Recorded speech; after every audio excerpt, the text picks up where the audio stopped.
Alors bonjour. Le texte, je ne sais pas s'il va être affiché, mais en tout cas, courage à vous aussi. Alors, c'est dans Josué 15, au verset 20 à 32. Tel fut l'héritage des clans de la tribu de Juda.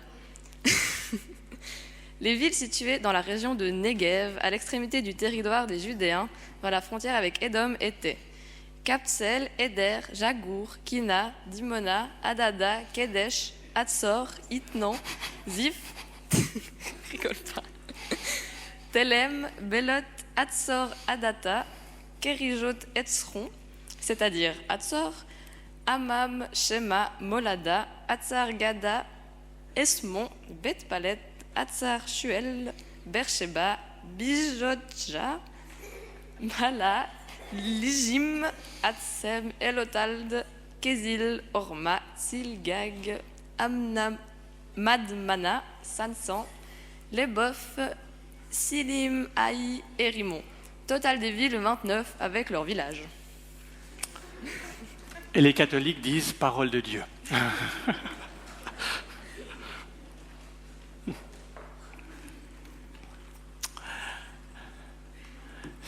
Alors c'est vrai que c'est pas un gag si j'ai pris ce texte. D'abord, c'est vraiment la Bible.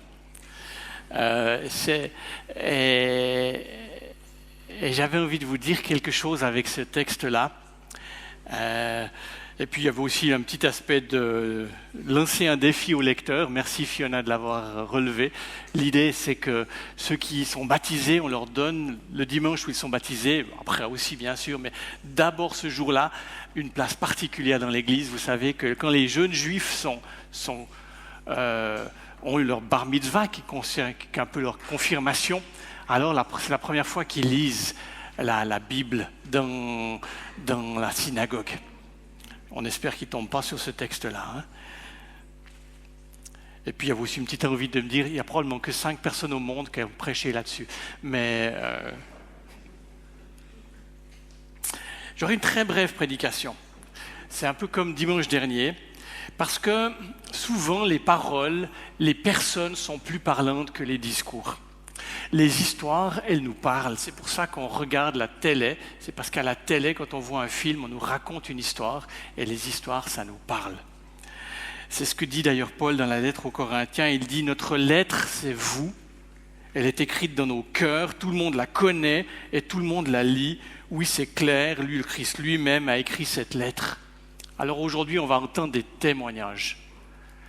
C'est une lettre qui est claire. Tout le monde la connaît, tout le monde la lit parce que les gens lisent nos vies, ils écoutent ce qu'on dit, mais plus on est tous en train d'abord de regarder les gens et d'entendre des histoires de vie, des destinées.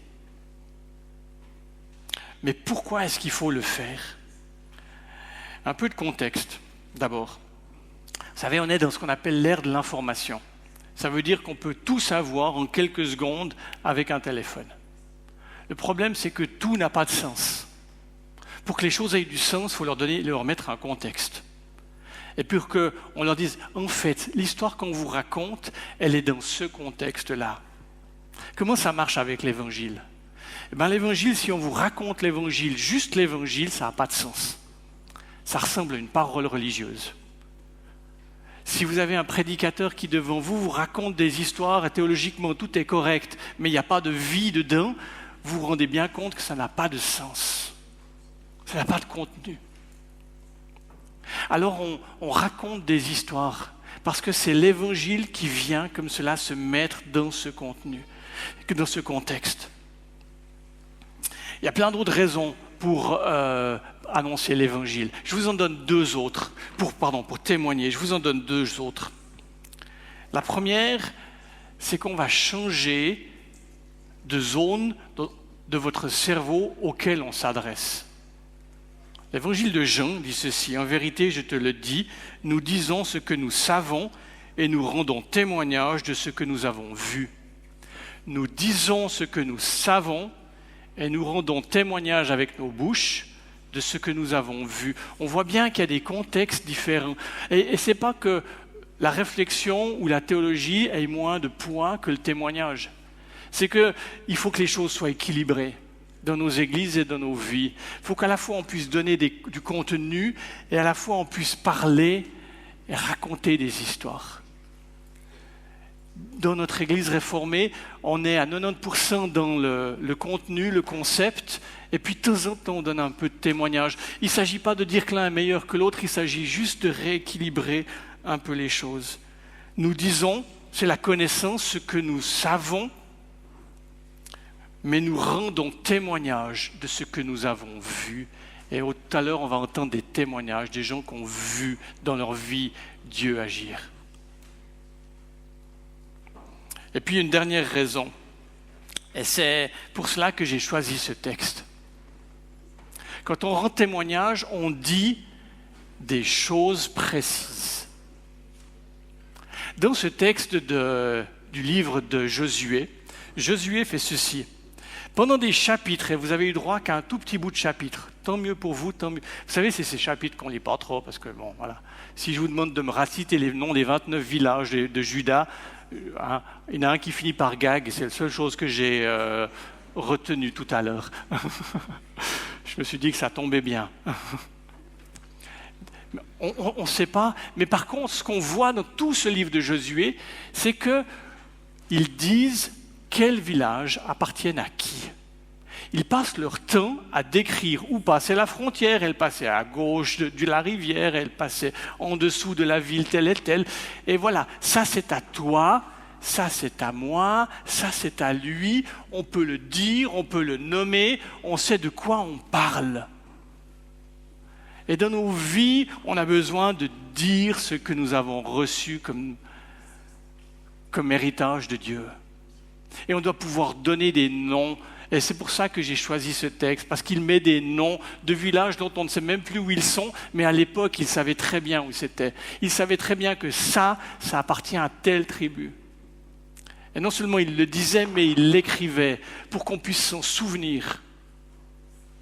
On sait ce qui nous appartient.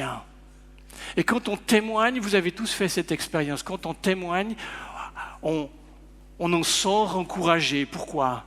Mais parce qu'on a dit à voix haute ce qui était notre vie, la grâce de Dieu dans notre destinée. Alors on dit les choses, on les dit, on raconte son héritage. On le raconte parce que si on le garde pour soi, alors on ne peut pas le transmettre. Et c'est pour ça que dans la Bible, il y a cette idée que ce que nous recevons, ce n'est pas pour nous. Ce que nous recevons, c'est pour le transmettre plus loin. Il y a certains pasteurs, ils le transforment ainsi. Ils disent « Mon plafond sera le plancher de mes enfants. Plus je monterai haut, plus mes enfants pourront partir de plus haut. Ils vont pouvoir s'appuyer sur mon histoire, sur mon héritage, sur ce que j'ai appris et que j'ai partagé en parlant. Et plus j'aurai grandi, plus mes enfants, la génération suivante, pourra monter et partir de plus haut. Et pour ça, il faut l'avoir dit, il faut l'avoir décrit.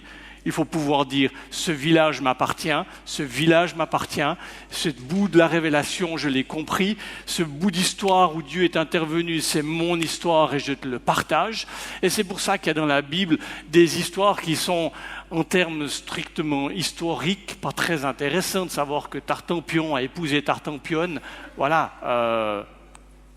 Que celui-ci a fait ceci à celle-là ou à celle-là à celui-ci. Ça ne va pas changer la face de la terre. Non, la logique c'est ça. C'est qu'on raconte nos histoires parce que nos histoires sont notre héritage et que nous passons notre héritage plus loin. Alors on va maintenant écouter des bouts d'héritage. Et quand vous entendrez des bouts de cet héritage et vous vous dites ce village-là, ce passage-là, cette histoire-là, j'aimerais que ça soit la mienne, alors emparez-vous de ces histoires. Et dites, ce témoignage-là, j'aimerais qu'il soit aussi vrai dans ma vie. Ce que Dieu a fait pour elle ou pour lui, j'aimerais qu'il le fasse aussi pour moi. Amen.